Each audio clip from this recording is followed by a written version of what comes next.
Agradeço, doutor Rafael Tomás Favetti, e passo a palavra ao doutor Kleber Lopes de Oliveira, que falará pelo denunciado Newton Diniz Rodrigues.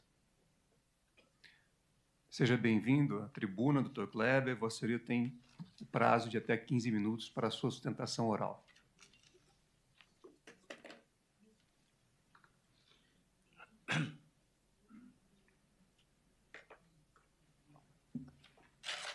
Excelentíssimo senhor ministro-presidente, excelentíssimos senhores ministros, excelentíssima senhora ministra, eminente subprocuradora-geral da República, colegas advogados e advogadas, digna e laboriosa serventia. Senhor presidente, o velho Calamandrei dizia que para encontrar a justiça é preciso ser-lhe fiel. Ela, como as divindades, só se manifestam naqueles que nela creem.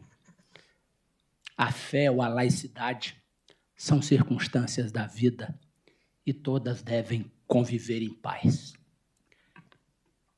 26 anos, senhor ministro-presidente, suando essa velha beca na advocacia, tenho sido um defensor da liturgia, do respeito entre as autoridades, do respeito, sobretudo, à advocacia, que deve também respeitar todos aqueles que integram a cena forense.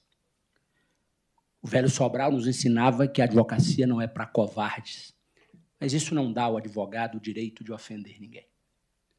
O advogado, esse lugar é sagrado, essa tribuna é sagrada. Por aqui já passou Rui Barbosa em outros tempos e tantos outros oradores, advogados, homens e mulheres que contribuíram de maneira significativa para a dignidade da justiça e para a preservação de valores fundantes do nosso Estado de Direito, dentre os quais a dignidade da pessoa humana. Eu subo à tribuna do Supremo com essa perspectiva, presidente. E quero, antes de tocar no tema especificamente da prova, eu queria fazer uma ligeira ilustração temporal acerca do general, hoje general Newton. Queria fazer uma ligeira linha do tempo, porque essa linha do tempo seguramente ficará na perspectiva de Vossas Excelências durante o decorrer do julgamento. O general Newton Diniz, à época coronel, em agosto de 2020, presidente, eminente relator, e Vossa Excelência naturalmente atesta isso, porque a defesa junta aos autos, escoltando a resposta à acusação, a prova documental disso, de modo que falarei aqui absolutamente aquilo que se encontra, melhor dizendo, junto com a defesa que responde à acusação. No dia 20 de agosto, ele vai ao Reino Unido numa missão estrangeira e permanece por lá até novembro de 2022, melhor dizendo. Ou seja, nós estamos falando de um suposto plano golpista que começa a ser construído em 21 e o coronel está no Reino Unido e não há sequer menção a qualquer conduta dele nesse período. Ele volta ao Brasil em novembro de 2022, eminente ministro Fux, se apresenta como assistente do comandante do Exército, em novembro de 2022. Na sequência, ele viaja a Maceió e os autos também trazem a prova documental da viagem da reserva do hotel. Ele vai a Maceió e fica em Maceió até o dia 27 de novembro de 2022. Lembremos que a tal reunião se dá exatamente no dia 28. Então, Newton permanece em Maceió com a família até o dia 27 de novembro de 2022. No dia 31 de março de 2023, ou seja, já no atual governo, ele é promovido a general de brigada. E em abril de 23, ele é designado para uma importante missão na Amazônia. E aqui, presidente, a primeira reflexão que me parece razoável e pertinente. Todos nós conhecemos, e Vossas Excelências muito mais do que este humilde advogado que vos fala. Todos nós conhecemos a lógica da investigação, a lógica da vida real. Qual o sentido qual o sentido de um homem que integra as Forças Armadas? Qual o sentido dele ter sido promovido a general depois de tudo o que aconteceu e depois, já no atual governo, promovido a general e depois designado para uma importante missão na Amazônia? E aqui não é, presidente, todos nós sabemos que no âmbito das Forças Armadas, as pessoas sabiam exatamente quem era quem. É importante isso. Veja, será que um homem que estava envolvido no planejamento para depor o atual governo, será que um homem que estava apoiando o golpe de Estado teria sido promovido a general? Me parece que isso não tem o menor sentido. Mas aí, presidente, agora, para cumprir a liturgia da defesa, não é? Eu queria dizer que esse momento processual é da mais alta relevância. Aqui e acolá nós temos acompanhado, não é, decisões em que esse momento é tratado com uma certa singeleza, como se estivéssemos a tratar apenas de um juízo provisório, e por ser provisório ele não tem tanta importância, não é?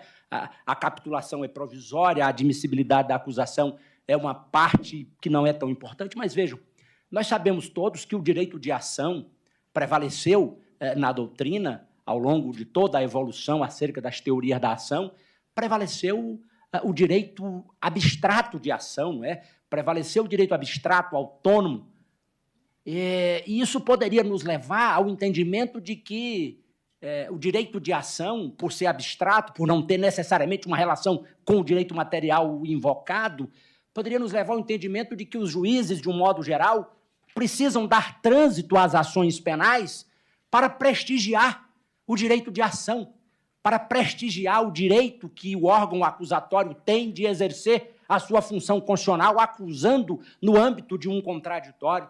Mas nós temos, eminente presidente, de outro lado, a figura do acusado, que não é objeto do processo, segundo sabença comum, não é? Ele não é acusado, ele não é objeto do processo, senão sujeito detentor de direitos. E o nosso ordenamento jurídico é muito claro, didático até, quando estabelece filtros acerca da abstração do direito de ação, né?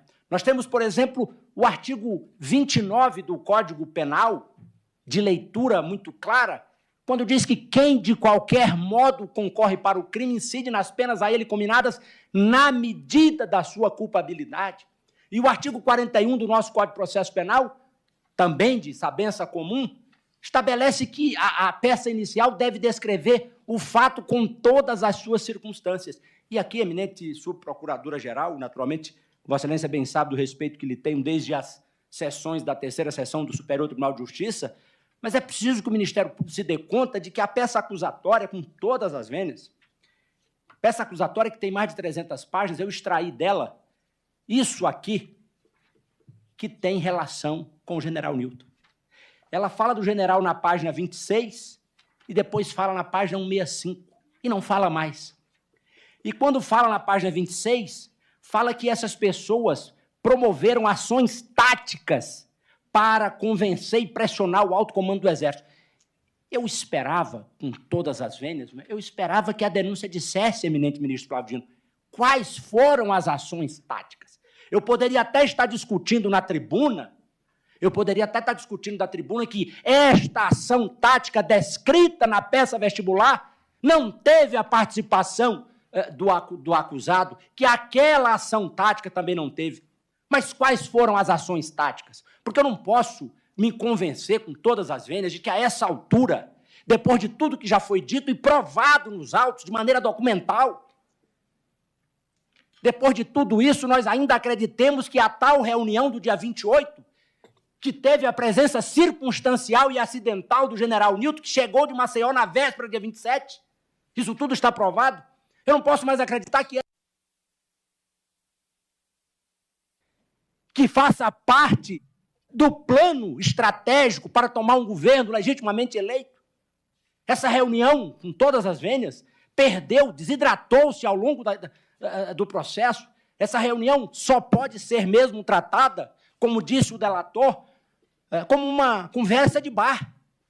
E aqui, eminente subprocurador, eminente relator, ministro Alexandre, é fundamental, todos nós precisamos entender que a delação não pode ser utilizada em tiras, em retalhos, em pedaços. E a delação tem sido prestigiada em reiteradas sessões desse colegiado. E, aliás, nesse ponto em particular, é preciso ver que a delação, de fato, está confirmada nesse particular, porque tudo aquilo que consta dos autos, desde as mensagens encaminhadas no dia anterior ou as mensagens encaminhadas pela manhã, mostram claramente que a carta já havia sido produzida. Nem é preciso dizer que Nilton não está envolvido nesse IPM que acaba de aportar no Supremo Tribunal Federal. Nem é preciso dizer que Nilton não participou de elaboração de carta, nem é preciso dizer que General Nilton não apoiou, não assinou. E esta é a única conduta a ele atribuída.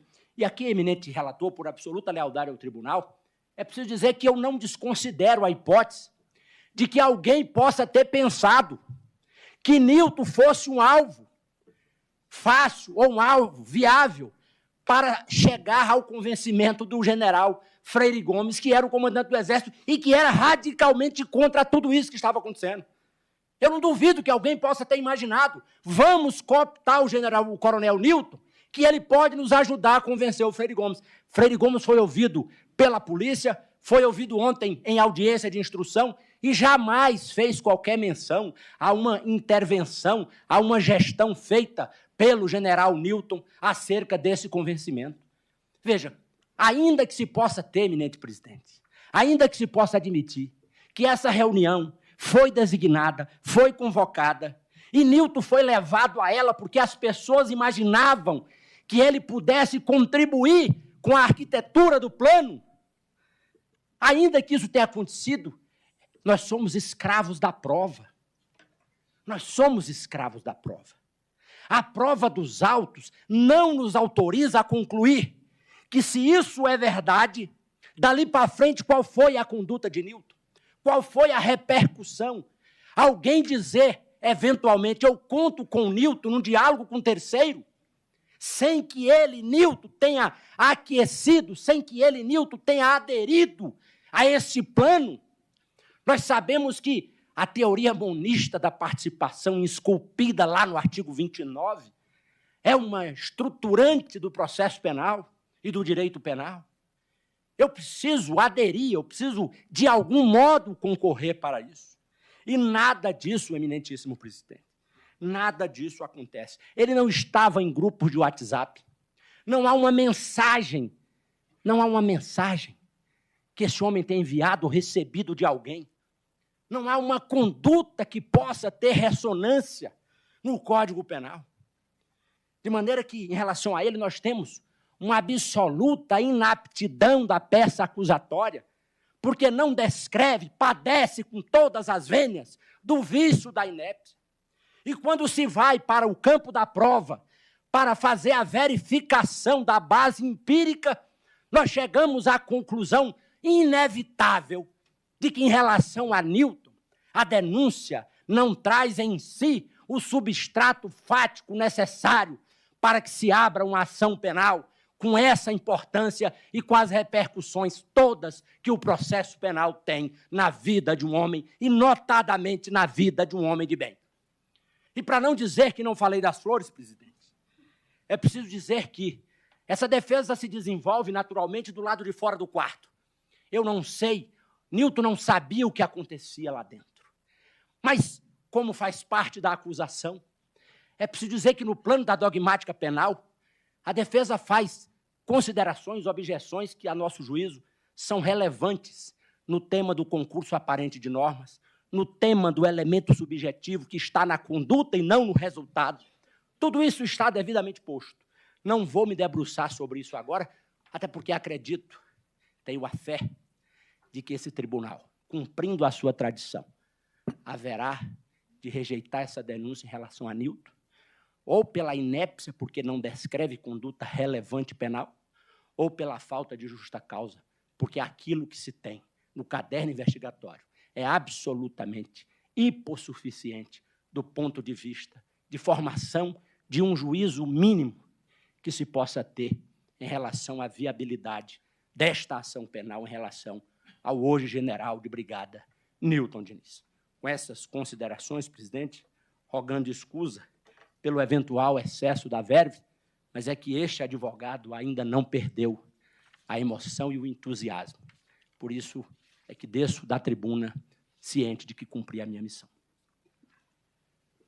Agradeço ao doutor Kleber Lopes de Oliveira e passo a palavra ao doutor Renato da Silva Martins, que falará pelo denunciado Rafael Martins de Oliveira. Seja bem-vindo à tribuna, doutor Renato. Vossa Senhoria tem até 15 minutos para a sua sustentação oral. Muito obrigado, senhor presidente, excelentíssimo senhor ministro Cristiano Zanin. Meus cumprimentos a Vossa Excelência, meus cumprimentos também ao ministro relator, eminente ministro Alexandre de Moraes, ministra Carmen Lúcia, ministro Flávio Dino e Luiz Fux. Cumprimentos também que estendo à Subprocuradoria-Geral da República, demais presentes, colegas aqui que nos acompanham. Excelências, a defesa aqui, hoje subo nessa tribuna para poder falar a respeito da defesa de Rafael Martins de Oliveira.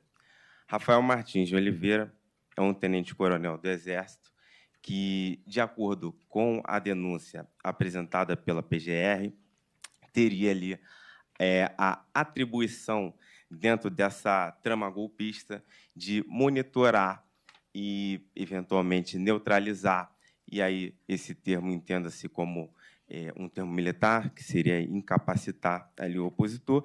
No caso, a denúncia ela narra que seria autoridades públicas, e com destaque, no caso aqui, para o eminente ministro relator.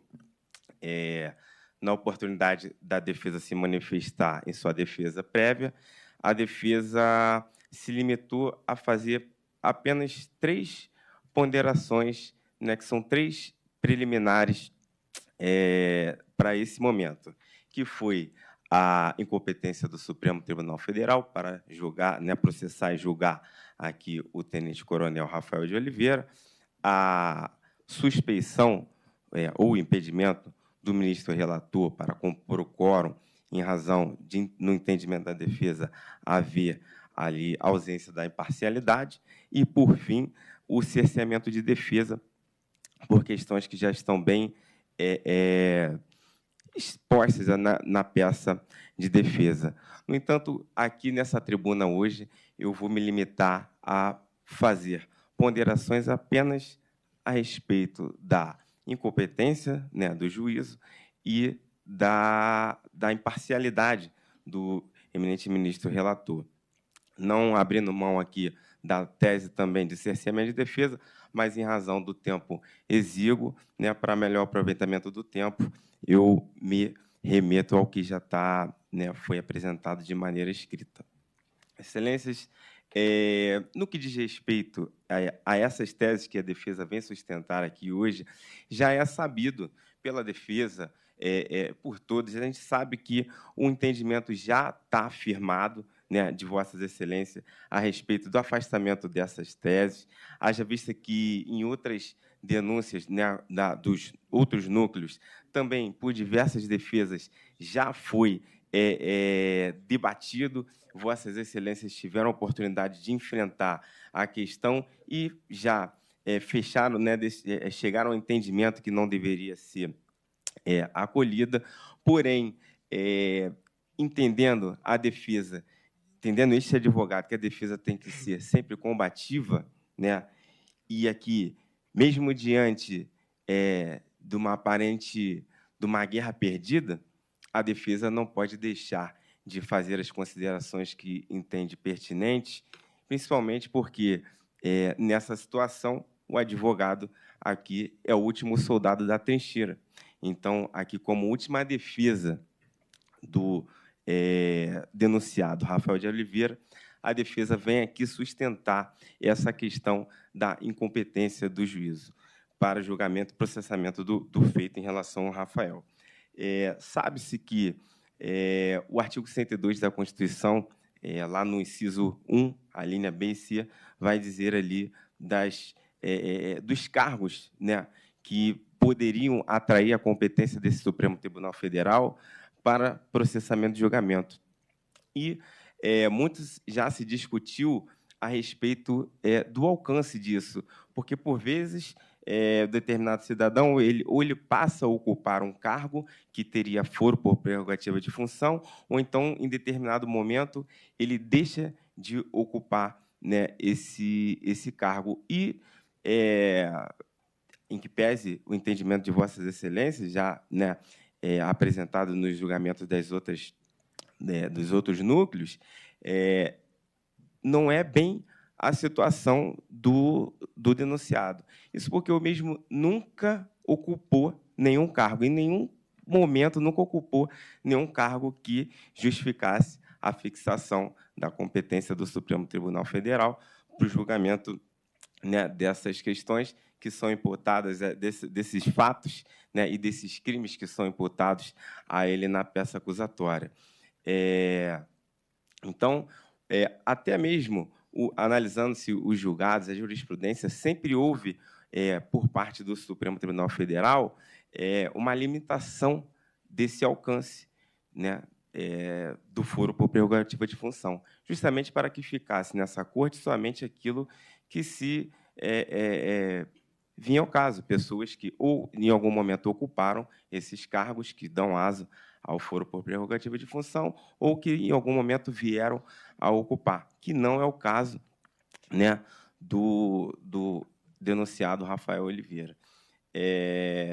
E, nesse sentido, Excelência, ainda que se considere qualquer conexão ou continência para que se justifique a manutenção, né, da competência, a defesa entende que não seria o caso, até mesmo porque o processo está aqui desmembrado. A denúncia, embora o contexto geral ela engloba pessoas até que em outro momento tiveram, né, foro por prerrogativa de função, e outros denunciados até hoje ainda mantêm, mas no núcleo do denunciado em questão não há nenhum integrante que possua ou tenha possuído essa condição que justificasse o foro, né, perante esse Supremo Tribunal Federal.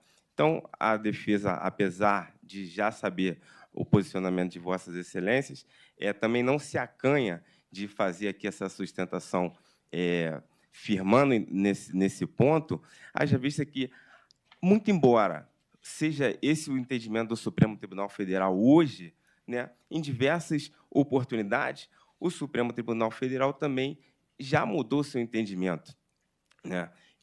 Eu uso até como exemplo, até mesmo Vossa Excelência, presidente, como sempre admirei como advogado, enquanto acompanhava as audiências, e naquele momento também foi alterado, principalmente no que diz respeito sobre a possibilidade de prisão em segunda instância. Num momento, fechou-se o entendimento que era possível, no outro momento, entendeu-se que não. Então, tendo em vista saber dessa possibilidade de mudança do entendimento, até mesmo num momento futuro, talvez o aperfeiçoamento dessa discussão, possamos modificar novamente esse entendimento. No que diz respeito ao segundo ponto, Excelências, que é a respeito da imparcialidade, a defesa entende que, diferentemente dos outros núcleos que já foram julgados aqui o recebimento da denúncia, nesse caso é inequívoco, pelo seguinte fato: o acusado em si, ele é imputado na denúncia como uma pessoa que seria responsável por monitorar, liderar operações de campo para neutralizar, e em destaque aqui, o ministro relator. De forma que é evidente, o relatório da Polícia Federal e até mesmo a descrição da denúncia coloca o acusado, no caso denunciado, como algoz, né, do próprio eminente relator. Então, essa condição, essa peculiaridade que eu penso que se distingue um pouco dos outros núcleos que foram analisados, sobretudo essa questão da imparcialidade do ministro relator, e falo aqui, sustento aqui com todas as venas, não é nenhuma questão de cunho pessoal, com Vossa Excelência, mas é um ponto que a defesa entende que, nesse ponto específico, há esse conflito de interesse. Entendo que, tendo o ministro ficado numa situação direta de conflito com o denunciado, não poderia ele participar do quórum de votação aqui sobre essa questão e futuramente, né, sendo recebida a denúncia, participar também na votação no que vai formar o resultado final. Então, essa condição de ser objeto, de ser o alvo daquele mal injusto que seria provocado, né, por parte do denunciado, isso coloca uma suspeição. Já existe aí a figura do juiz de garantias, que veda justamente a participação do juiz que participa da investigação, né, do inquérito policial, justamente por haver uma possibilidade de que, caso algo seja feito em desconformidade, alguma irregularidade que possa ter acontecido, evidentemente, esse juiz ele vai ter dificuldade em reconhecer, porque ele participou ativamente. Então, isso por si só, ao entendimento da defesa, tendo visto a forma como combativa, até com bastante ímpeto, foi a atuação do ministro relator, né, ao longo dessas investigações, por si só já serviriam como causa de suspeição. Porém, não se limita a isso. A condição peculiar do denunciado Rafael Martins de Oliveira, como sendo a pessoa que seria, dentro dessa organização criminosa, a participação dele seria justamente a de levar a cabo essa incumbência de neutralizar o ministro, entendo que põe em xeque a capacidade, pelo menos em dúvida, de que o ministro relator possa ter o mesmo sentimento de justiça daquele que não tem absolutamente nenhuma relação direta com os fatos, o que não é o caso. O que não é o caso. Então, a defesa entende que essa questão peculiar que se encontra especificamente nesse núcleo, né, que são os militares que estariam ali com a incumbência de monitorar e neutralizar, nesse núcleo especificamente, há, sim, nitidamente, essa impossibilidade de se ter um julgamento justo, né? E, pior ainda, eu acho que isso pode levar até um sentimento de descrédito para o futuro, porque, fatalmente, essa questão ela vai ser levada, vai ser trazida, caso seja mantida aqui né, a competência para julgar e até mesmo a manutenção do ministro relator como relator do caso e como aí quórum para poder, né, participar do julgamento, isso certamente vai ser trazido lá na frente com o risco de, em algum momento, chegar nessa conclusão de que, de fato,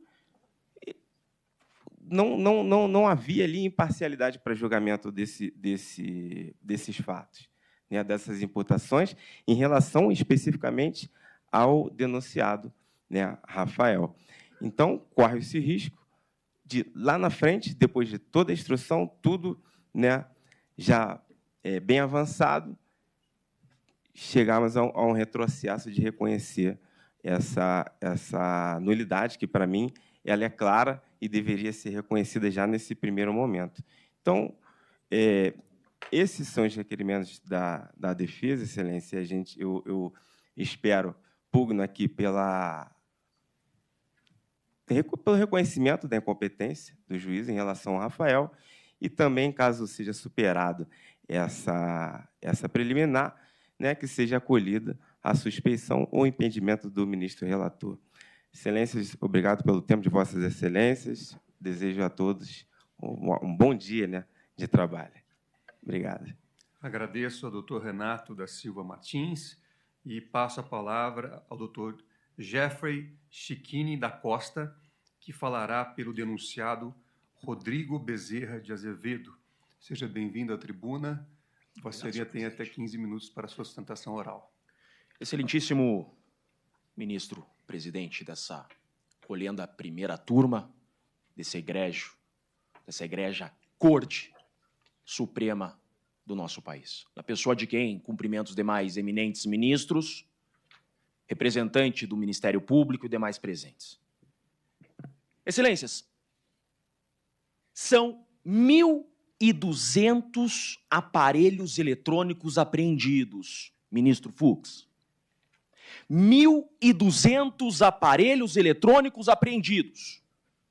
Provavelmente, nunca na história desse país se teve uma operação do tamanho que se está aqui a analisar, com tantas apreensões como se tem aqui. Provavelmente nunca contra o narcotráfico se viu nada igual. São 1.214 laudos de extrato de aparelhos celulares, de extração de aparelhos celulares. São 158 mil mensagens do celular daquele que, atecnicamente, é chamado de delator. 77 gigabytes de documentos do celular daquele que, atecnicamente, é chamado de delator. E não há uma única menção a esse força especial chamado Rodrigo Bezerra de Azevedo. O montante de 0 menções a Tenente-Coronel Azevedo. Mas por que, então, que ele está denunciado? Excelências, eu não estou aqui a pedir clemência para o Coronel Azevedo. Eu não estou aqui pedindo favor pelo Coronel Azevedo. Eu não estou aqui sequer invocando o indúbio pro réu, senhor presidente. Porque nós trouxemos à investigação e na resposta à acusação prova de inocência. Aquilo que a doutrina chama de prova diabólica. Nós temos um acusado preso, sem aparelho celular, impossibilitado de exercer a autodefesa e uma defesa eficaz, mas ainda assim, excelências, conseguimos demonstrar e provar que o relatório final da Polícia Federal é uma farsa. A Polícia Federal e a Procuradoria-Geral da República tentam induzir essa corte a erro. Erro! Ministro Flávio Dino, na investigação eu provei que meu cliente não estava no dia e no local que a ficção criativa da Polícia Federal disse que ele estava. Ministro Alexandre de Moraes, Rodrigo Bezerra de Azevedo, equivocadamente, foi colocado às proximidades da vossa residência. Não era ele. Se aquele fato aconteceu, ministro Alexandre de Moraes, o verdadeiro criminoso está solto. Aquela data, aquele dia, aquele horário, era aniversário do tenente-coronel Rodrigo Bezerra de Azevedo. A Procuradoria-Geral da República, a Polícia Federal, desconsiderou a prova, ministro Zanin, que nós da defesa tivemos que, com muito esforço, conseguir. Nuvem do iPhone. Agora a Polícia Federal e a PGR vai ter que dizer que a Apple mente. A Apple que mente. A Polícia Federal fala a verdade sem documento e a Apple e o RAP mentem. Dia 15 de dezembro de 2022, a farsa da Polícia Federal disse que o tenente-coronel Rodrigo Bezerra de Azevedo estava nas proximidades da residência do ministro Alexandre de Moraes, ministro Fux. Isso não aconteceu. No dia e horário que a Polícia Federal fala que o Rodrigo Bezerra de Azevedo estava nas proximidades da casa do Alexandre de Moraes, ministro Flávio Dino, ele estava em casa, comemorando seu aniversário. Bastava a Polícia Federal pegar o documento de RG. Era aniversário do Azevedo.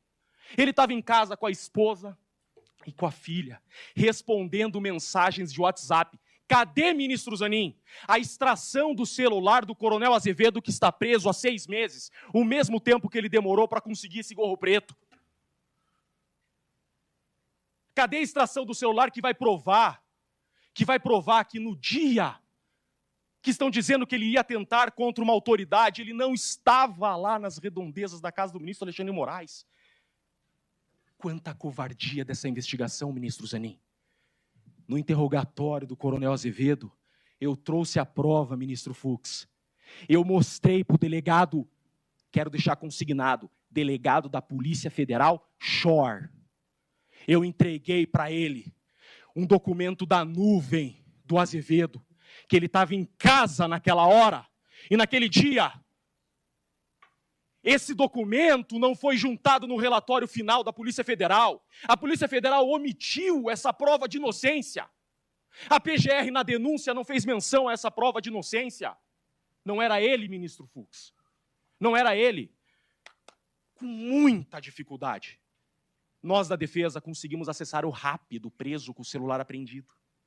Excelências, na hora e no dia que a Polícia Federal fala que o coronel Rodrigo Azevedo estava nas redondezas da casa do ministro Alexandre de Moraes, ele estava pedindo um RAP para jantar com a sua família no seu aniversário. Mas que investigação é essa? Quando a gente fala que é uma narrativa, é uma narrativa. Narrativa é uma fala sem provas. É isso que tem no relatório final da Polícia Federal. A Polícia Federal fala: Rodrigo Bezerra de Azevedo estava nas proximidades da residência do ministro Alexandre de Moraes. Fala. Falar até papagaio fala. Qualquer um fala. Em um Estado democrático de direito que não se admite exceções, a acusação traz prova. Não estamos aqui em um processo de Código de Defesa do Consumidor que o ônus da prova é invertido. A acusação quer que provemos a inocência? Pois bem, provei. Por isso que essa denúncia tem que ser rejeitada. Porque eu não estou pugnando aqui em dúbio pro réu. Nós provamos que ele não estava nas redondezas da residência do ministro Alexandre de Moraes. Com provas. Com provas. Que não constaram do relatório final do delegado Schor, não constaram da denúncia da PGR. E agora? Lembro, ministro Zanin, eu sou de Curitiba. Participamos de muitas audiências na Operação Lava Jato. Eu lembro uma vez que eu assisti o advogado Zanin, que já foi, sem sombra de dúvidas, um dos maiores exemplos de resiliência ao totalitarismo da advocacia brasileira. Vossa Excelência olhou para o então juiz Sérgio Moro e disse: essa defesa não vai se manifestar enquanto não tiver acesso à integralidade do material. Excelências, há 6 meses, Rodrigo Bezerra de Azevedo está preso porque a Polícia Federal falseou sua herbe e até agora eu não tive acesso. O que querem esconder? Algo querem esconder, ministro. Só que decisão judicial se cumpre. O relator nos intimou para apresentar a resposta à acusação e nós apresentamos. E na resposta à acusação, ministro Alexandre de Moraes, nós juntamos de novo essas provas.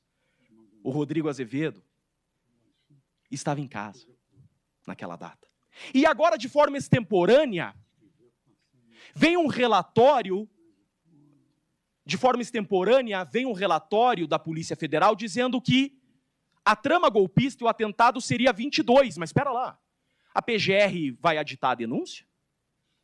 Vamos converter esse julgamento em diligência e reabrir novo prazo para as defesas apresentarem resposta à acusação, que deveria ser o correto. Porque o meu cliente está preso porque a acusação diz que no dia 15 ele estava nas redondezas da casa do ministro Alexandre de Moraes. Ministro, não estava, eu provei que ele não estava, prova documental, nuvem da Apple e RAP, e há inúmeras mensagens que ele trocou de celular respondendo parabéns. 3 horas daqui à residência dele. Dia 22 é a nova data da tentativa do golpe, pois que o Procurador-Geral da República tem a hombridade de pedir a liberdade desse inocente, que até então, há 6 meses, está preso com outra data. Excelências, não para por aí, o absurdo segue. Absurdos piores. Se essa denúncia for recebida, e se esse acusado continuar preso a partir de hoje, será a maior injustiça da história do direito brasileiro. Nunca se viu defesa trazer tantas provas de inocência e ser desconsiderado pelo relatório final da Polícia Federal pela acusação. Então, pugno para que não seja desconsiderado também por Vossas Excelências. Que o judiciário máximo desse país não desconsidere essas provas. Excelências, o relatório final da Polícia Federal fala que do dia 14, isso aqui é muito importante. É muito importante. Olhem que coisa feia. Isso é feio. Isso é imoral. Isso é antiético. Do dia 14 ao dia 18 de dezembro, o dia 15 está nesse meio aqui, a residência do ministro Alexandre de Moraes está nesse meio. Do dia 14 ao dia 18, Coronel Azevedo foi no quartel, deixou seu celular no quartel e só saiu do quartel com esse celular dia 18. A Polícia Federal fala, a mesma ERB, Estação Rádio Base, estava do dia 14 ao dia 18 no quartel. Excelências, nós trouxemos uma foto da nuvem de novo, que no dia 14 à noite, o Coronel Azevedo jantou com familiares, com amigos. A foto foi tirada com o seu celular, dia 14 à noite. Dia 15 foi seu aniversário. Dia 16 ele trabalhou normalmente. Excelências, essa informação é falsa, porque eu provei que é falsa. E cadê a ERB? Por que a Polícia Federal esconde as ERBs? Quantas vezes eu já pedi, em qualquer processo, ministro Zanin, um processo de homicídio, em uma semana o advogado tem acesso à ERB. Essas ERBs que a Polícia Federal usa para acusar o Rodrigo Bezerra de Azevedo são falsas. E não há aqui nenhum adjetivo ofensivo à Polícia Federal. É que eu trouxe, essa defesa trouxe, prova em conteste documental de nuvem da Apple. Isso não pode ser desconsiderado. Tem um inocente preso? Sim, tem um inocente preso. E, excelências, todo o período que o relatório da Polícia Federal diz que houve um monitoramento das autoridades, todo o período, Rodrigo Bezerra de Azevedo estava na Espanha.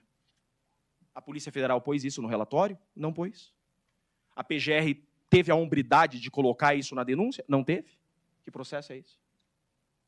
Por que a acusação falseia os fatos?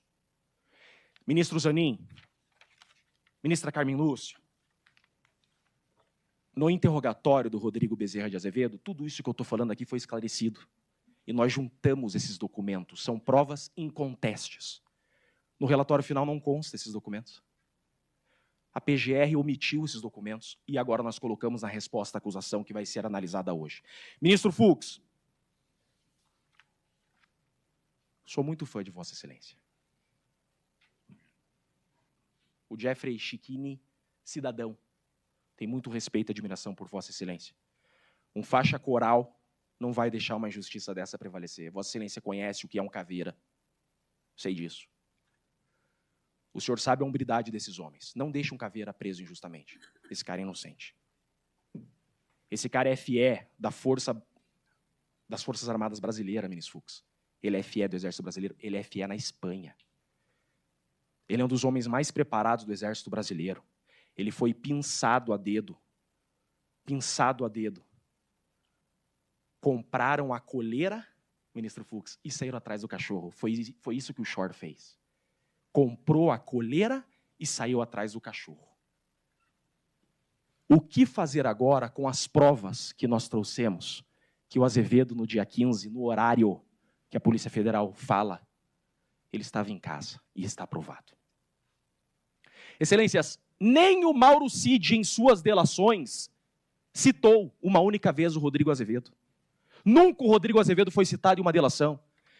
Ministro Zanin, em todas as reuniões que constam do processo da investigação que ocorreram entre os FS, o Azevedo não estava, e a Polícia Federal fala que o Azevedo não participou de nenhuma reunião dos FS. Onde está a participação do Azevedo? Ela não existe. É um inocente preso. Eu peço a liberdade desse inocente hoje. Eu peço a liberdade. Eu trouxe prova de que ele não estava no local que a Polícia Federal fala que ele estava. Isso não pode ser desconsiderado. Isso é uma questão humanitária, uma questão de justiça, e a denúncia tem que ser rejeitada porque já provamos a inocência. É desnecessário prosseguir desse processo contra o inocente, provadamente inocente. Por isso, o pleito dessa defesa, com o máximo respeito, é pela rejeição dessa denúncia, pois que provamos ser inocente. Presidente, com muito respeito, devolvo a palavra a Vossa Excelência. Prazer imenso estar diante de Vossas Excelências. Devolvo a palavra sem mais. Muito obrigado. Agradeço, doutor Jeffrey Chiquini da Costa, e passo a palavra ao doutor João Carlos Dalmagro Júnior, que falará pelo denunciado Ronald Ferreira de Araújo Júnior.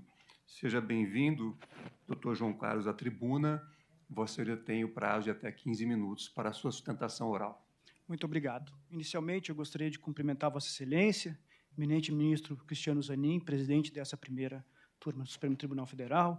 Estendemos cumprimentos também ao eminente relator, ministro Alexandre de Moraes, à ministra Carmen Lúcia, decana dessa corte, ao ministro Luiz Fux e ao ministro Fábio Dino, também à doutora Cláudia, eminente representante do Ministério Público Federal, aos colegas aqui presentes, serventuários e advogados.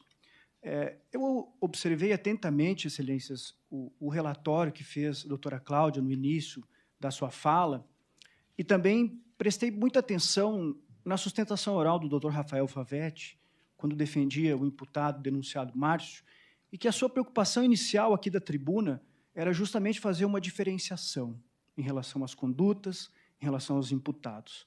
A doutora Cláudia colocou muito bem no início que esse núcleo, a partir desse núcleo 3, era possível se ter uma visão global, digamos assim, de toda essa imputação que vem em todas as denúncias, em todos os núcleos. O doutor Rafael colocou isso, e eu também pretendo fazer isso, que é necessário, então, nesse núcleo 3, em que as imputações são muito graves, porque elas congregam, além da participação em todos os eventos que já estavam sendo apurados no relatório da Polícia Federal, o atentado à vida de autoridades públicas.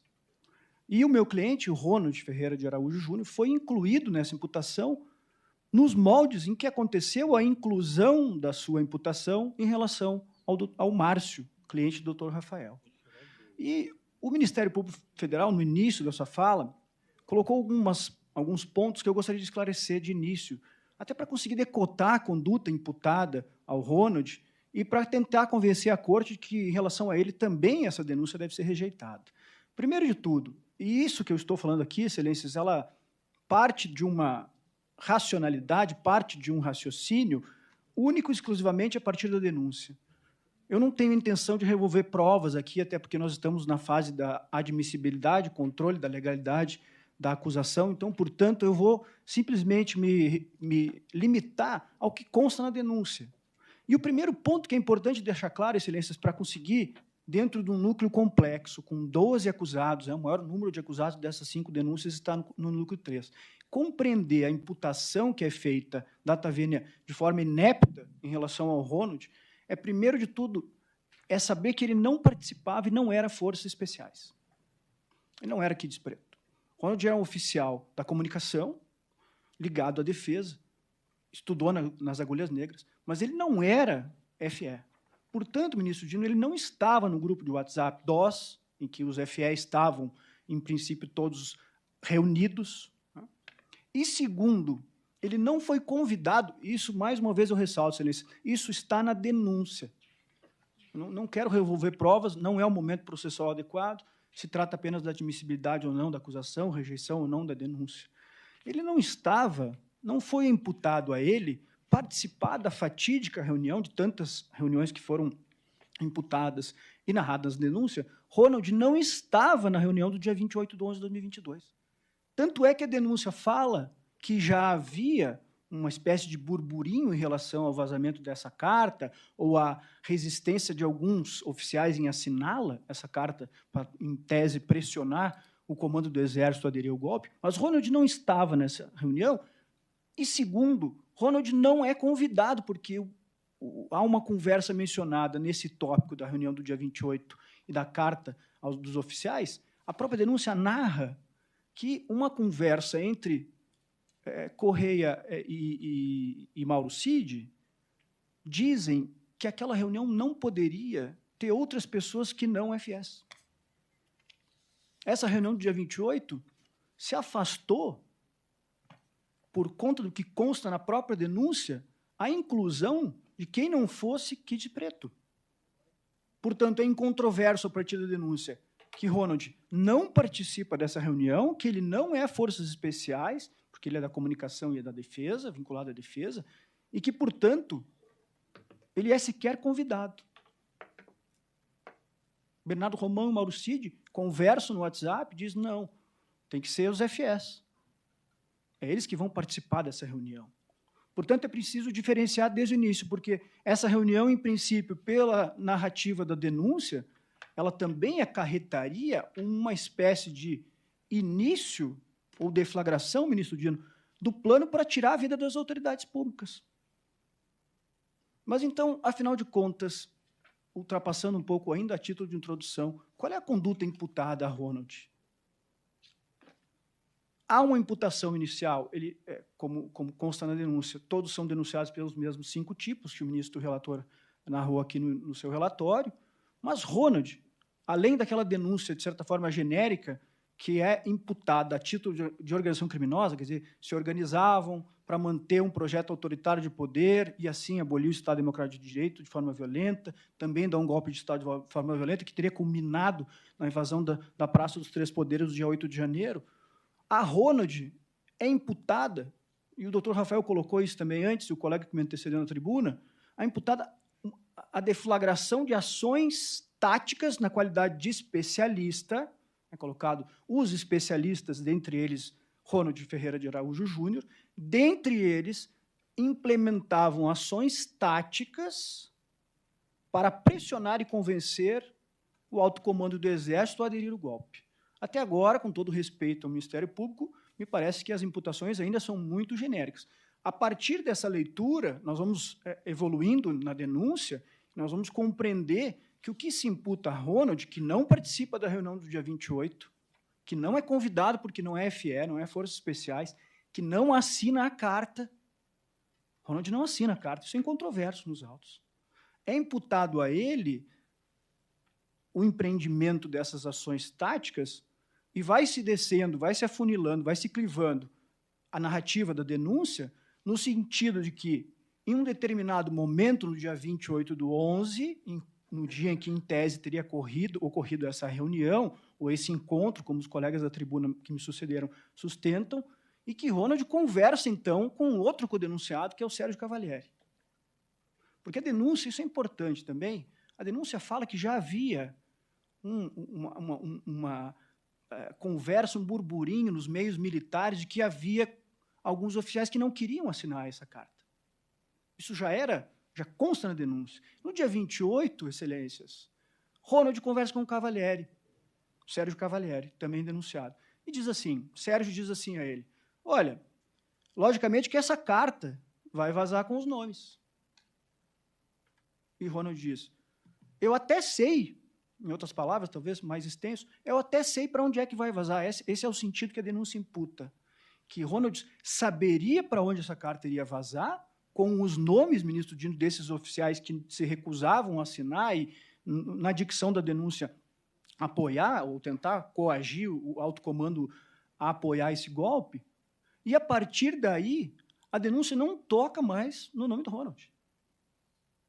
Fala genericamente, até pelo fair play, eu digo, chega-se um momento em que diz que os denunciados, ministro Alexandre, vazaram ou anteciparam o conteúdo dessa carta para o Paulo Renato Figueiredo, do Pingo nos Is, e que aquilo teria sido uma espécie de preparação da ambientação para a divulgação,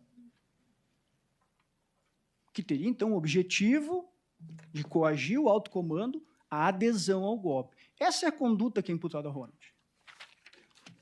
Responder essa mensagem de Sérgio, dizendo, eu sabia, eu sei, eu imagino, até imagino onde é que isso vai vazar, para onde é que isso vai parar, em outras palavras, e ter conhecimento de onde é que isso poderia ser publicizado. E, repito, a denúncia já diz que havia uma informalidade, já se sabia informalmente que havia determinados oficiais que não desejavam efetivamente assinar essa carta.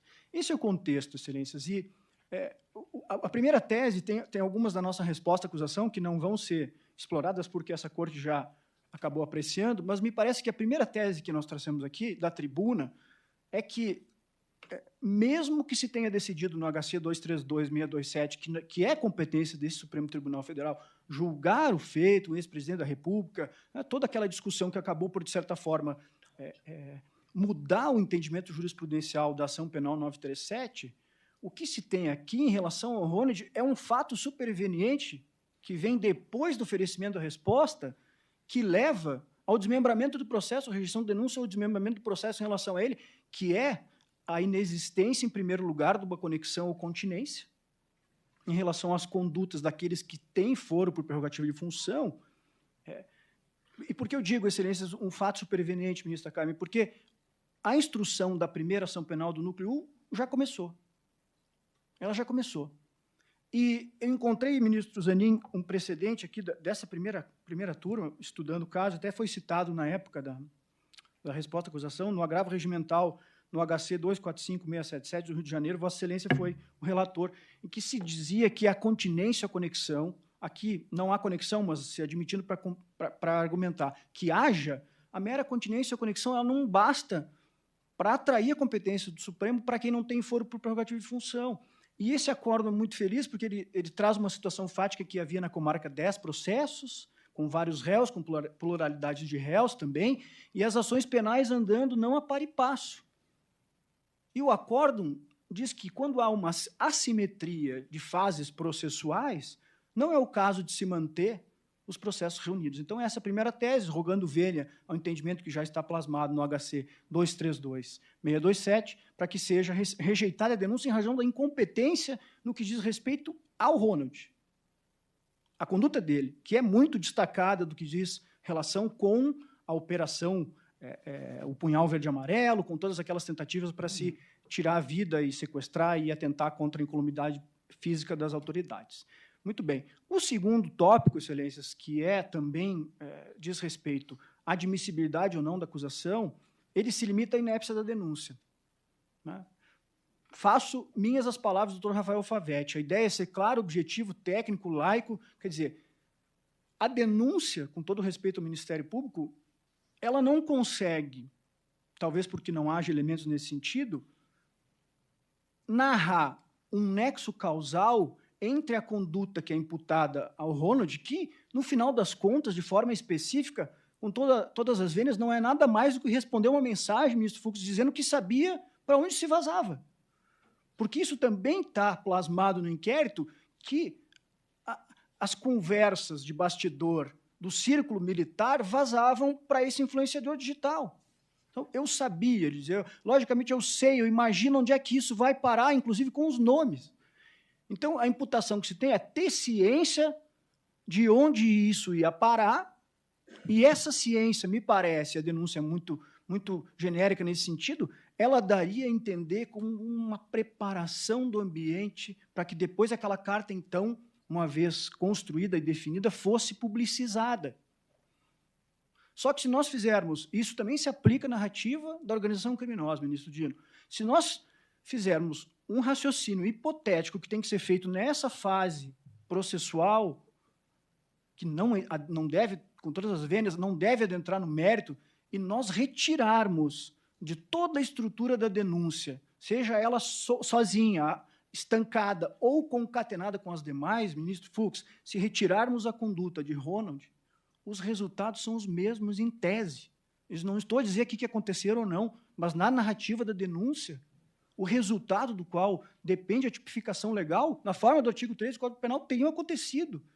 E eu não falo só de resultados naturalísticos, porque nós estamos aqui, como o Ministério Público coloca na denúncia, tratando, doutora Cláudia, de fatos e crimes materiais, crimes formais, crimes de tentativa, crime de atentado, mas não só os resultados naturalísticos, e sim também os resultados de afetação do bem jurídico. Se nós excluirmos da narrativa da conduta, 275 páginas do núcleo 3, as breves considerações, imputações específicas em relação a Ronald, nós vamos ver que, em princípio, o resultado seria o mesmo. E toda essa data vênia inépcia que se encontra orbitando em relação à conduta de Ronald é um motivo data vênia determinante para que ela seja rejeitada, como o doutor Rafael colocou. É preciso que, num contexto de imputações graves, como essa do núcleo 13, a Corte data vênia saiba diferenciar e, prestigiando a sua função nomofilássica de criação do direito, consiga identificar as imputações que não podem perpassar o exame de admissibilidade e aquelas que não. E o caso de Ronald é, evidentemente, aquela que não pode sustentar a deflagração de uma ação penal. Muito obrigado. Devolvo a palavra. Agradeço, doutor João Carlos Dalmagro Júnior, e passo a palavra ao doutor Igor Vasconcelos Lima, que falará pelo denunciado Sérgio Ricardo Cavalieri de Medeiros.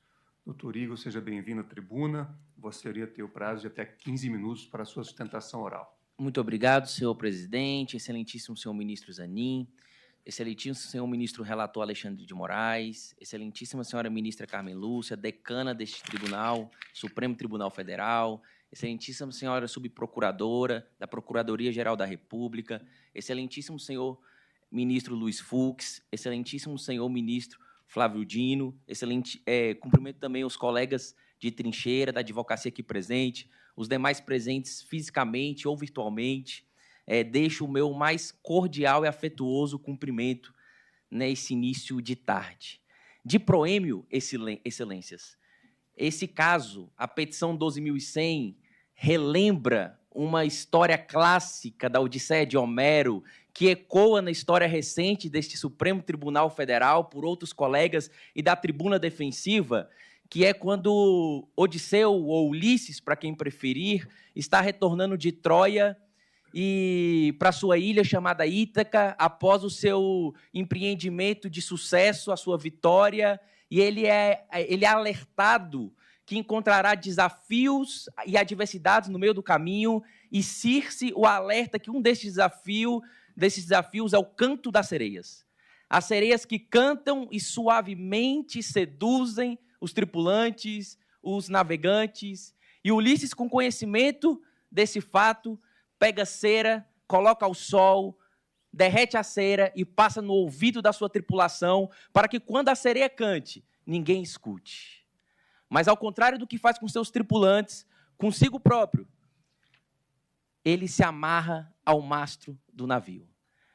Ele pede que com uma corda seja amarrado para ouvir as sereias cantarem, mas não serem seduzidos. A nós, advogados, procuradores, ministros, não nos é dado o direito de tampar os ouvidos para os cantos das sereias, mas é nos dado o dever de amarrar a nossa decisão, a nossa atuação no mastro. E tem dois mastros nesse momento de juízo de prelibação que eu quero trazer para esta primeira turma.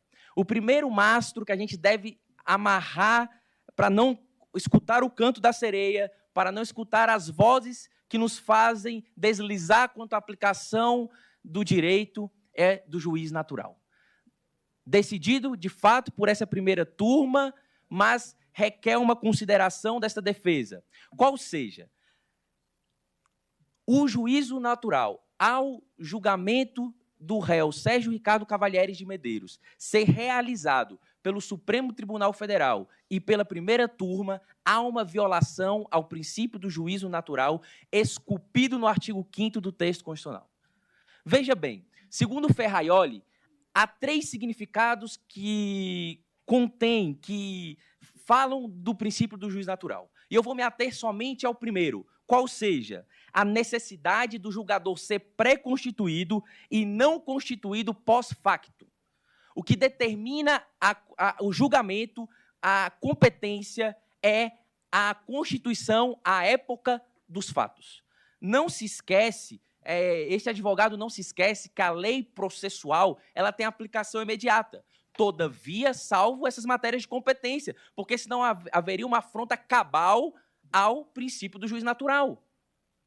Então, quando ocorrem os fatos, no período, no interregno do acontecimento dos fatos, segundo a exordial acusatória, está em vigor o entendimento engedrado na questão de ordem da ação penal 937 do Supremo Tribunal Federal, que preceitua que a prerrogativa de foro deve ser aplicada no cargo e em função do cargo. E preceitua a questão que isso se dá até o despacho da intimação para alegações finais, o marco do findar da instrução processual. A época dos fatos é esse entendimento que se está em vigor e, por isso, no entender dessa defesa, deve ser um entendimento aplicado. Veja-se, excelências, que não se procura confrontar a mudança de entendimento deste Supremo Tribunal Federal. Não se busca dizer que o Supremo Tribunal Federal não pode mudar, como fez recentemente em março, no HC 232-627. É natural a mudança de entendimento e, se há competência para realizá-la, é de vossas excelências. Todavia, se aplicar-se esse entendimento, que contraria o entendimento da ação penal número 937, estaria se violando cabalmente o artigo 5º do texto constitucional. Estaria a se violar o princípio do juízo natural. Todavia, ultrapassado isso, ministro Fux, suponhamos que a competência seja do Supremo Tribunal Federal. Ainda assim, e com a mais respeitosa vênia, não seria de competência da primeira turma. Porque se a premissa, que é a prerrogativa de foro, traz a competência para o Supremo Tribunal Federal, essa mesma premissa deve ser usada na hora de decidir pelo plenário ou pela primeira turma.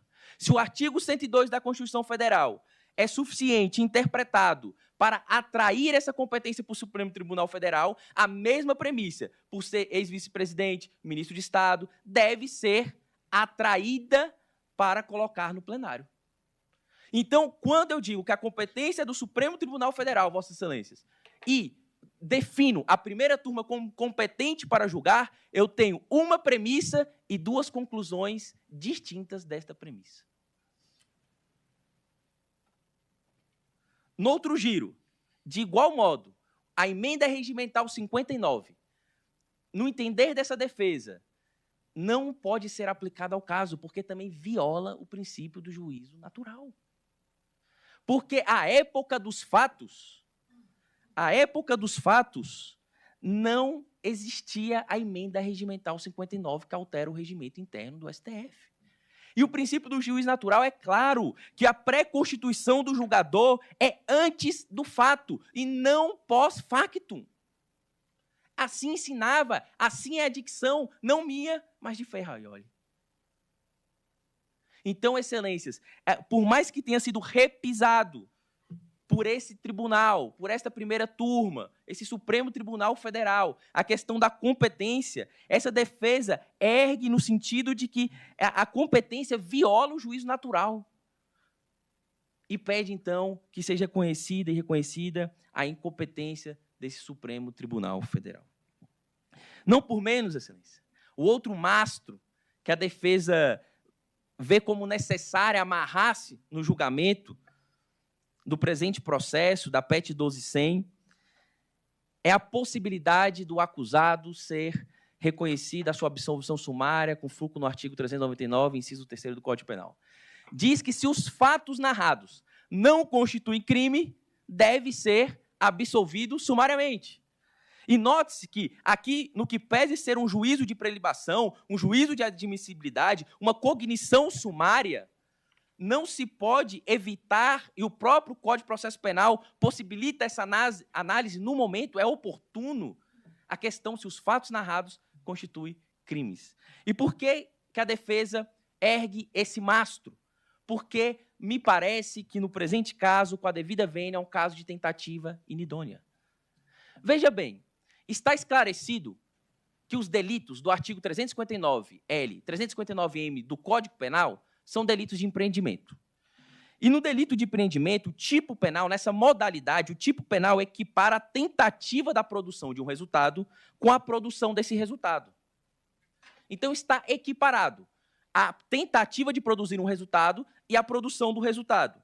E ocorre que, aqui assumindo a lógica da denúncia, porque quando eu falo de tentativa, tem que se pressupor o início de atos executórios, e aqui não está se discutir o intercrimes, está-se nesse momento de cognição sumária, partindo dos pressupostos asseverados na denúncia, não questionando-os, não concordando ou discordando, mas partindo dos pressupostos da própria denúncia, não há que se falar em tentativa idônea, mas em tentativa inidônea. Então, se na tentativa, se nos delitos de empreendimento eu vou punir a tentativa como se o resultado fosse praticado, a denúncia corrobora com essa ideia. Quando ela diz que o golpe de Estado não se consumou, e aqui eu digo o fenômeno, não o tipo, que se o tipo não tivesse se concretizado, nós não estaríamos aqui, na perspectiva da PGR, mas o fenômeno não se concretizou por circunstâncias alheias à vontade do denunciado.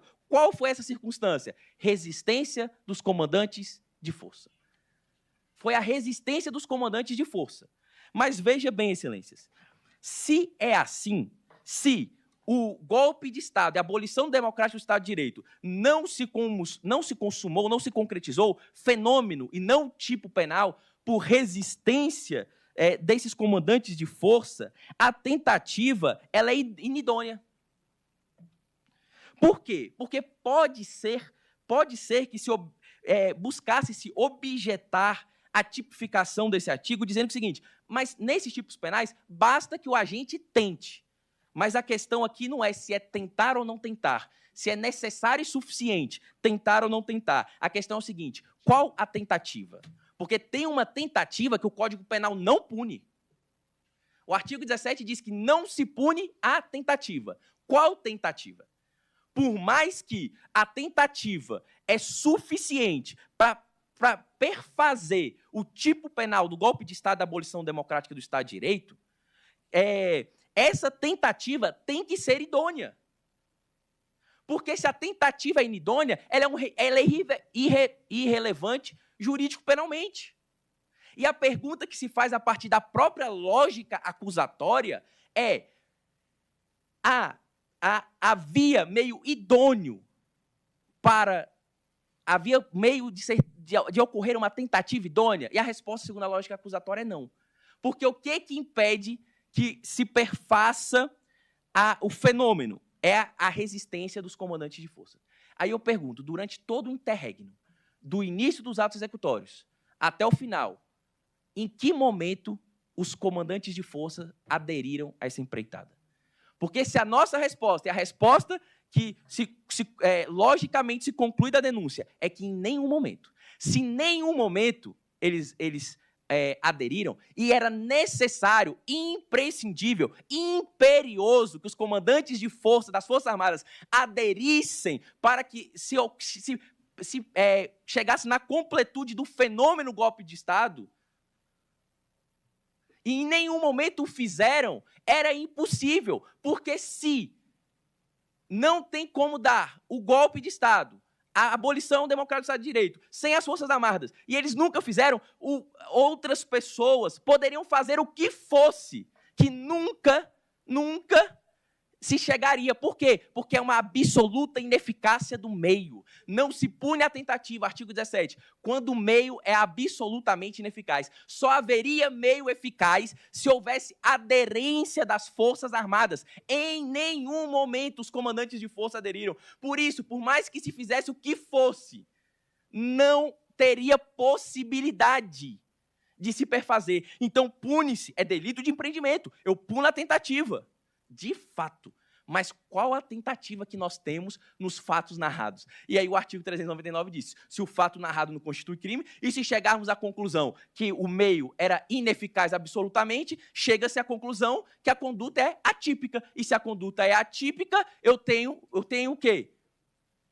Absolvição sumária. Porque não constitui crime. Então, vejam, excelências, que essa é a pergunta fulcral. Não é se o delito se consuma, e aqui agora o tipo penal, com a tentativa. É mais qual tentativa tem que estar ali. Qual a tentativa tem que estar no artigo 359, M e 359L. Qual a espécie de tentativa? Porque existe a tentativa inidônea. E a denúncia fala, e inclusive a douta procuradora, subprocuradora, falou hoje, que o que impediu o presidente de dar continuidade foi a resistência das Forças Armadas. Então, se a resistência das Forças Armadas foi um óbice que interrompeu uma suposta execução, a execução nunca iniciou, porque as Forças Armadas nunca aderiram. Se ela é suficiente para interromper a execução de um crime, ela é suficiente, e ela não existiu em nenhum momento, ela é suficiente para dizer que nunca se iniciou. A tentativa é inidônea, o meio é absolutamente ineficaz. No caso específico dessa PEC 1200. Sem mais, excelências, meu tempo se finda. Agradeço a atenção, a oportunidade, no tempo que pugno pela declaração da incompetência do Supremo Tribunal Federal, pelos motivos já aduzidos, igualmente pela absolvição sumária, tendo em vista a ocorrência de tentativa inidônea no presente caso. Agradeço, senhor presidente. Agradeço, doutor Igor Vasconcelos Lima, e passo a palavra ao doutor Ramon Mas Gomes Júnior, que falará em nome do denunciado Vladimir Matos Soares. Seja bem-vindo à tribuna, doutor Ramon. Vossa Senhoria tem o prazo de até 15 minutos para a sua sustentação oral. Obrigado, Excelência, eminente presidente dessa turma, ministro Zanin, demais ministros, ministro relator, ministra Carmen Lúcia, ministro Flávio Dino Fux, ministro Luiz Fux, subprocurador, demais colegas presentes, servidores desta casa. Inicialmente, por uma questão de ordem, Excelência, complementando o relatório do eminente relator, lido antes da sessão, realmente a defesa, no dia 15, solicitou o adiamento deste julgamento por conta de fatos novos trazidos. O eminente relator negou, mas houve um agravo que nós peticionamos ontem, só para constar. Ok, Excelência? Preliminarmente, eu sei que Vossa Excelência, o ministro relator, Alexandre de Moraes, fica um pouco incomodado com as defesas que trazem a questão da incompetência desse juízo. Eu não vou aqui dar aula de constitucional, direito penal, que até que os colegas que me antecederam já fizeram brilhantemente. Doutor, eu não fico nem um pouco incomodado. Não. Fique à vontade. Não, obrigado, então. Vou trazer fatos. E esse fato novo, essa tese nova, Excelência, é justamente uma decisão de Vossa Excelência em outra PET. Mas, para isso, eu vou ter que retroceder ao dia da prisão do Vladimir Matos Soares, que foi no dia 19 de novembro de 2024. Não é? 5 dias após a prisão, onde várias pessoas foram presas, ministro Zanin, vasto material foi apreendido, celulares, documentos, etc. A Polícia Federal fez um relatório, não é, onde a base da denúncia do Vladimir Matos Soares é exatamente uma conversa de WhatsApp entre um assessor especial da presidência, Sérgio Rocha Cordeiro, que eu vou citar ele mais na frente, inúmeras vezes.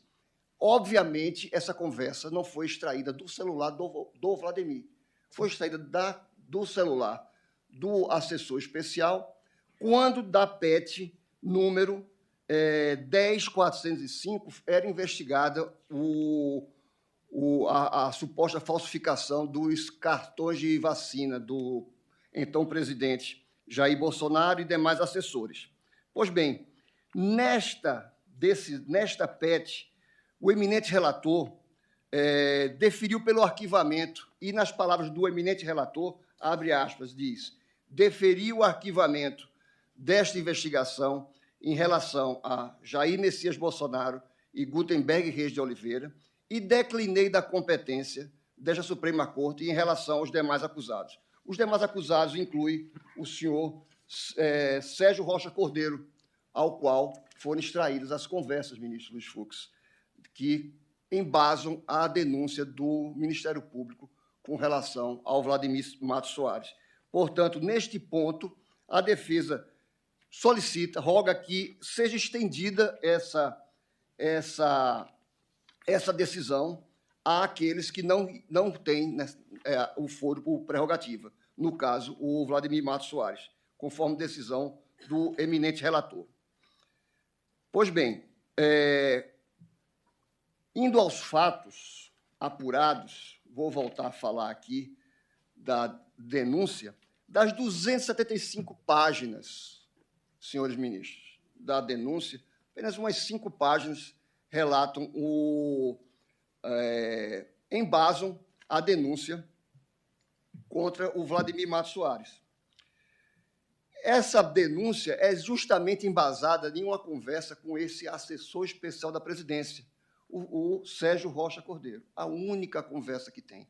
Foi muito bom eu chegar aqui por último, né? Acho que eu sou o último a fazer a sustentação, né? Porque eu ouvi aqui vários colegas falando aqui de reuniões, conversas de WhatsApp entre demais integrantes do Kid Preto, e nenhum disse que o Vladimir Matos Soares, ministro Flávio Dino, participava desses grupos de WhatsApp. Nenhum aqui citou o Vladimir Matos Soares em alguma reunião sequer desse suposto golpe. Nenhum. Pois bem, a denúncia baseia-se exclusivamente na conversa do Vladimir com o assessor especial da presidência e diz que ele era uma pessoa infiltrada na segurança para dar localização, passar informação a esse suposto grupo que tentava extinguir o Estado Democrático de Direito. Pois bem, primeiramente, o senhor Vladimir Matos Soares estava de férias da Polícia Federal, teve suas férias canceladas para que pudesse integrar a equipe de segurança do hotel onde se hospedava, ministro Zanin, o presidente eleito e a sua comitiva o grupo de transição do governo. E ainda saliento que o Vladimir Matos Soares, com quase 30 anos de carreira policial, ele se especializou em segurança de autoridades, fez segurança em outros mandatos do Luiz Inácio Lula da Silva, da presidente Dilma e do Jair Bolsonaro. Enfim, é um servidor técnico. Pois bem, policial com vasta experiência em segurança de autoridade. Esse servidor teve suas férias canceladas e foi designado para cobrir o perímetro do hotel, a redondeza do hotel onde se encontrava essa comitiva. Um certo dia, a gerência do hotel informou ao Vladimir, que estava coordenando esse perímetro, que duas pessoas tinham se hospedado no hotel com uma certa atitude suspeita. Ministros,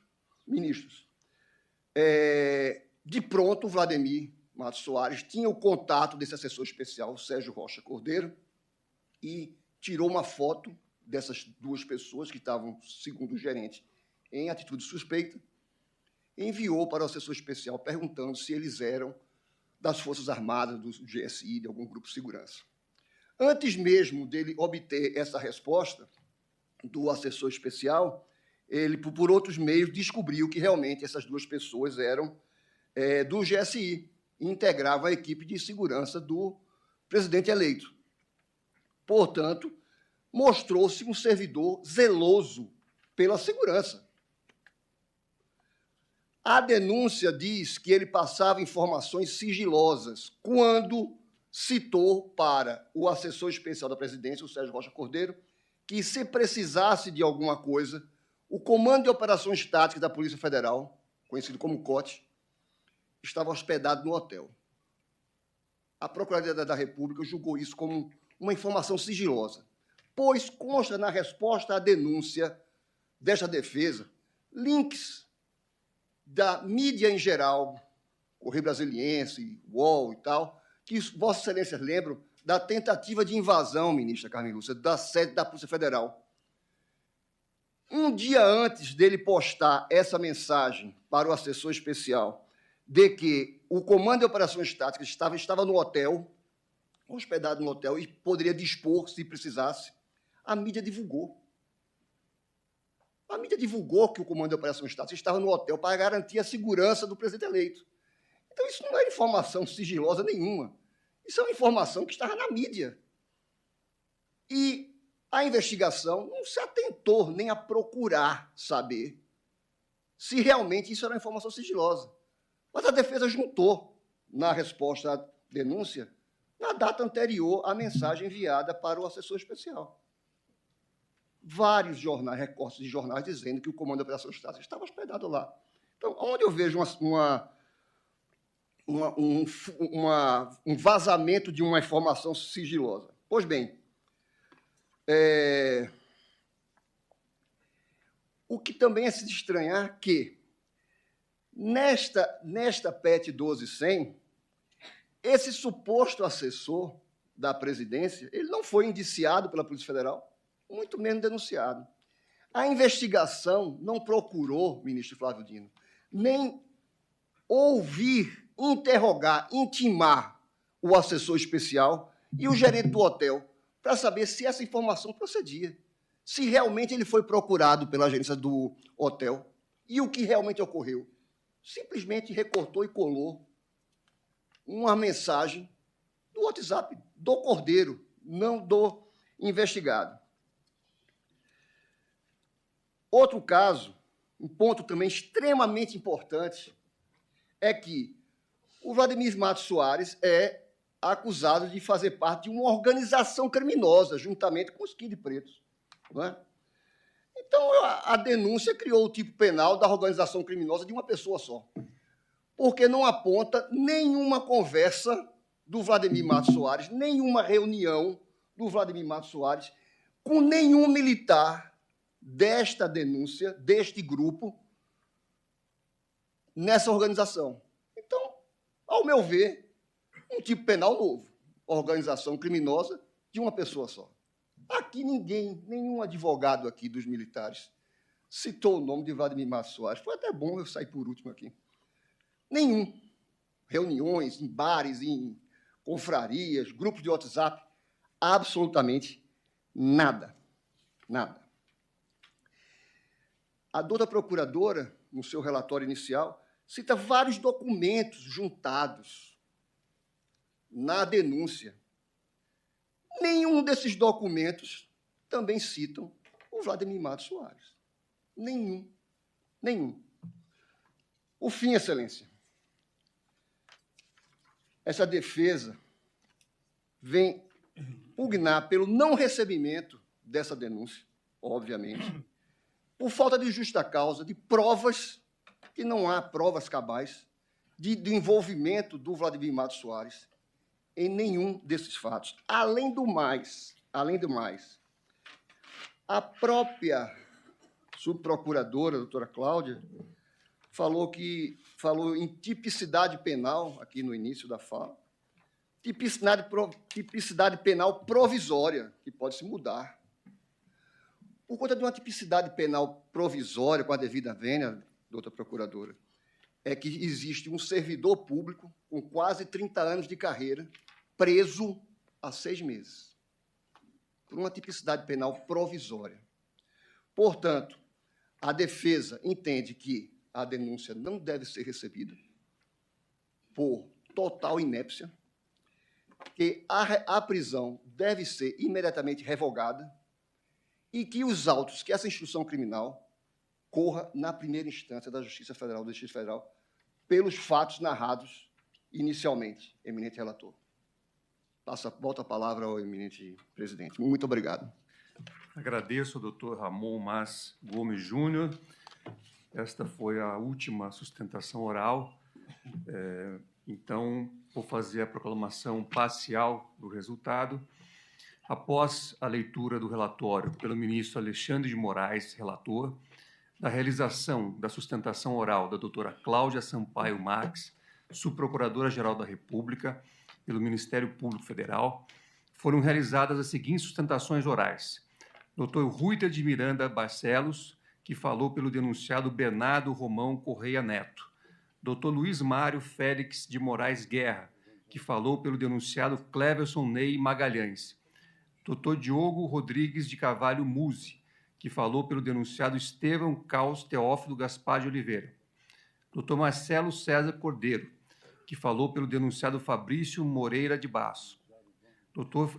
Luciano Pereira Alves de Souza, que falou pelo denunciado Hélio Ferreira Lima. Dr. Rafael Tomás Favetti, que falou pelo denunciado Márcio Nunes de Rezende Júnior. Dr. Kleber Lopes de Oliveira, que falou pelo denunciado Nilton Diniz Rodrigues. Dr. Renato da Silva Martins, que falou pelo denunciado Rafael Martins de Oliveira. Dr. Jeffrey Chiquini da Costa, que falou pelo denunciado Rodrigo Bezerra de Azevedo. Dr. João Carlos Dalmagro Júnior, que falou pelo denunciado Ronald Ferreira de Araújo Júnior. Dr. Igor Labussière Vasconcelos Lima, que falou pelo denunciado Sérgio Ricardo Cavalieri de Medeiros. Dr. Ramon Mas Gomes Júnior, que falou pelo denunciado Vladimir Matos Soares. O julgamento foi suspenso, com o retorno agendado para as 14h30 do dia de hoje.